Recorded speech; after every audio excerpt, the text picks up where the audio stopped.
The war in West Asia is now teetering on the edge of a far bigger confrontation, entering a new and far more dangerous phase. Iran issued its most blunt and chilling warning to its adversaries. Their President Masoud Pezeshkian has set conditions to end the war.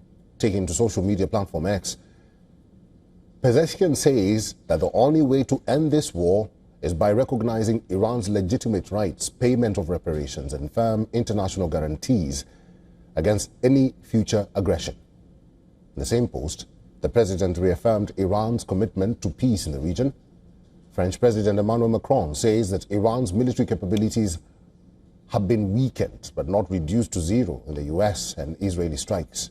In a call with G7 leaders, Macron said considerable damage has already been inflicted on Iran's military ballistic capabilities, yet it continues to attack several countries in the region. Macron also says that it's up to the US President Donald Trump to clarify both his ultimate objectives and the pace he wants to set for the operations. Lebanon has said that an Israeli strike in the country's south has killed 8 people. The toll included 5 members of one family. Official media says the raids targeted a building housing displaced families. The strikes come hours after Lebanon said the death toll in 10 days of fighting between Israel and Hezbollah during the West Asia war has reached 634, while more than 800,000 people have been displaced. Tehran says its strategy of reciprocal retaliation is over. Instead, it will begin carrying out continuous strikes against its enemies. The announcement came from Iran's Qatam al-Anbiya, the unified combat command of the Iranian armed forces. A spokesperson said that the policy of responding strike for strike has now ended. From this point forward, Iran says its response will be sustained and relentless, further stating that it will target economic and banking interests linked to the US and Israel in the region.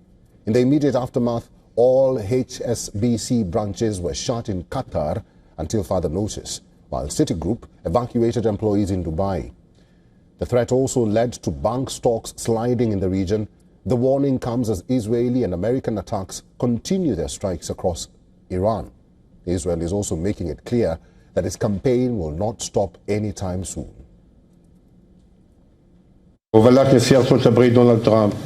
This operation will continue without any time limit, as long as necessary, until we achieve all the objectives and decide the outcome of the campaign. President Trump told Axios just a short while ago that the war with Iran will, quote, end soon because there is practically nothing left to target. On its part, US's ally, Israel, continues to launch fresh strikes around the Iranian capital, Tehran. Explosions continue to be reported from different parts of the country. These are visuals from western Iran, where police headquarters and vehicles were destroyed. Smoke could be seen near General Directorate of Intelligence building in Iran's Qom. At the same time, Iran is grieving the deaths of several senior military commanders who were killed during the ongoing aerial bombardment. Tehran witnessed massive funeral processions as thousands gathered to honor fallen members of the Islamic Revolutionary Guard Corps and other military officials. Large crowds marched through the streets carrying Iranian flags and chanting anti-America slogans. Women also participated in significant numbers as people pledged loyalty to the Islamic Republic and voiced anger over the attacks. Well, as the war intensifies, Iran has also launched strikes across the Gulf region. Several countries reported intercepting incoming missiles and drones.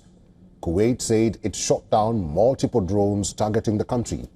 Qatar's military said it intercepted a missile heading towards Doha. Saudi Arabia said its air defenses destroyed several drones approaching key facilities, including the Sheba oil field. In the United Arab Emirates, authorities reported that 2 drones came down near Dubai International Airport, leaving 4 people injured. On the diplomatic front, Spain has announced that it is permanently withdrawing its ambassador to Israel. This as a diplomatic standoff worsened between the two countries over Spain's opposition to the US-Israeli attacks on Iran. The situation in West Asia remains volatile, and the growing exchange of attacks is raising fears that the conflict could widen even further across the region and beyond.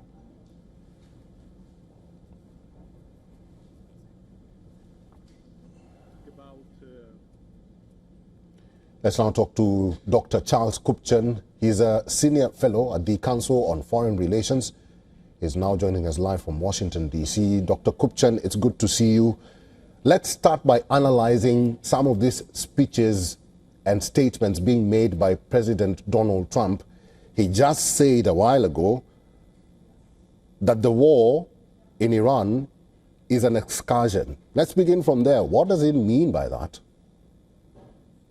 Well, I think the war is proving to be more difficult and more painful than Trump expected. In some ways, I think it's a little bit of similarity with Putin and Ukraine. Putin thought he could go in, Ukraine would collapse, the war would go quickly. I do think that Trump expected that a weak Iranian regime would not last this long, that the Iranian people would take to the street and overthrow the regime. And now this is a war that shows no signs of ending anytime soon. The price of gas is going up day by day here in the United States. And so Trump is looking for some way to communicate to the electorate that this is not a war that is going on forever and ever. We're not getting into another forever war of the type that he promised he was not going to get the United States into.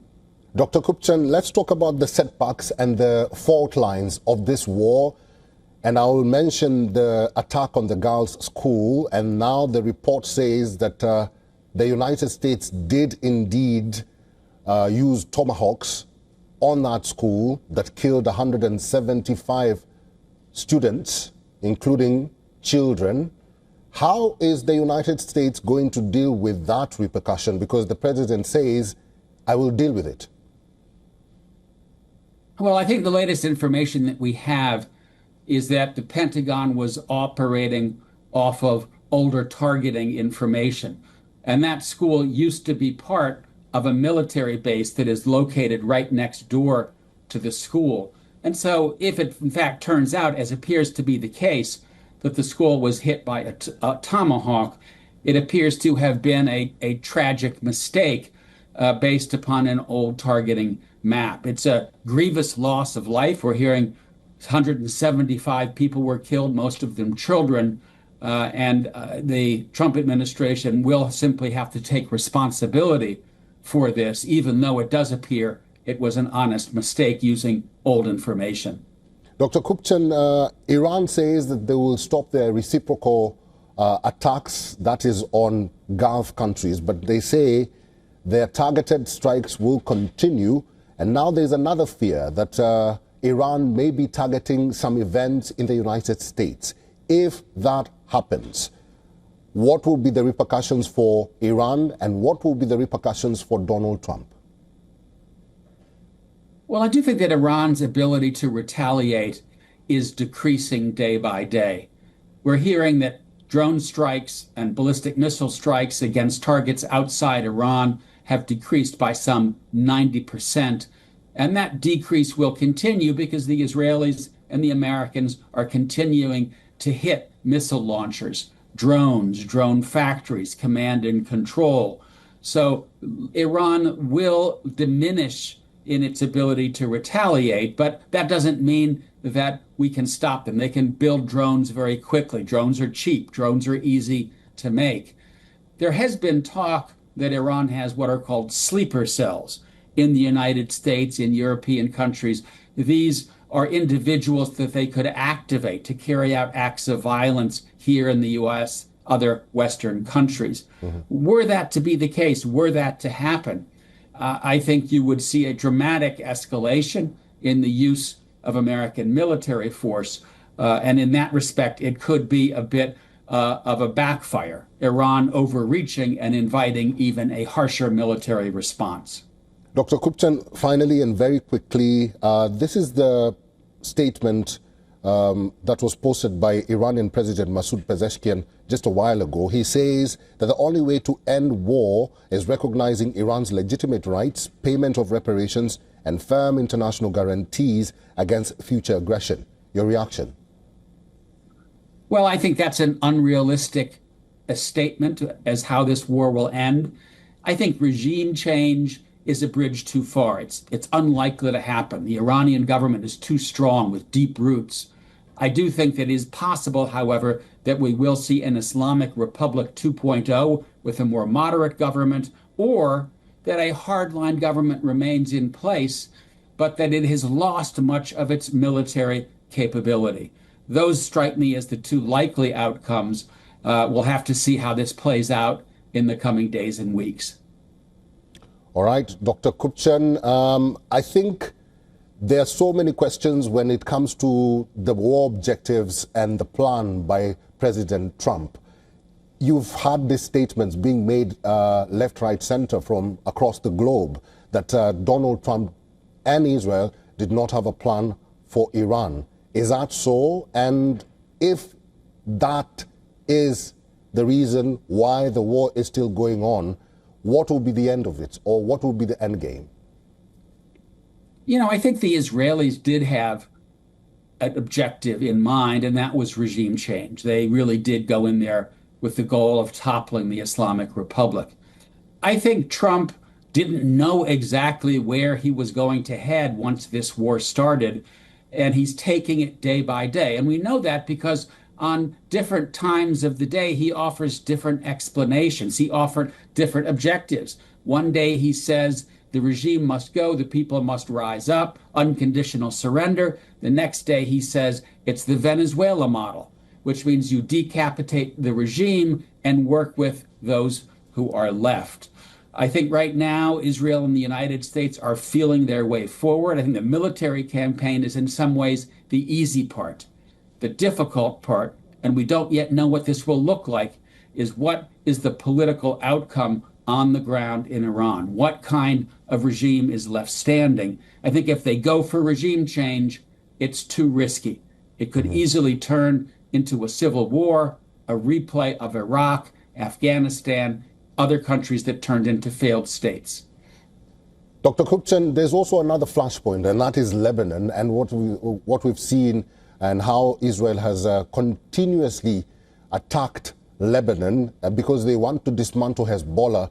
Will they be able to dismantle Hezbollah? Because Hezbollah still remains strong, still attacks Israel, and is still going ahead with their campaign. Well, you mentioned just a few minutes ago in the opening to your program that Hezbollah has launched 100 missiles or so on Haifa, on the Galilee, on the Golan Heights, some of the biggest strikes between Israel and Hezbollah to date. I do think that Hezbollah is in trouble. Hezbollah was deeply weakened by the earlier Israeli military campaign last year. You now have a Lebanese government that is putting pressure on Hezbollah, that wants to disarm Hezbollah. So I think it is only a question of time before we see Hezbollah really weaken further.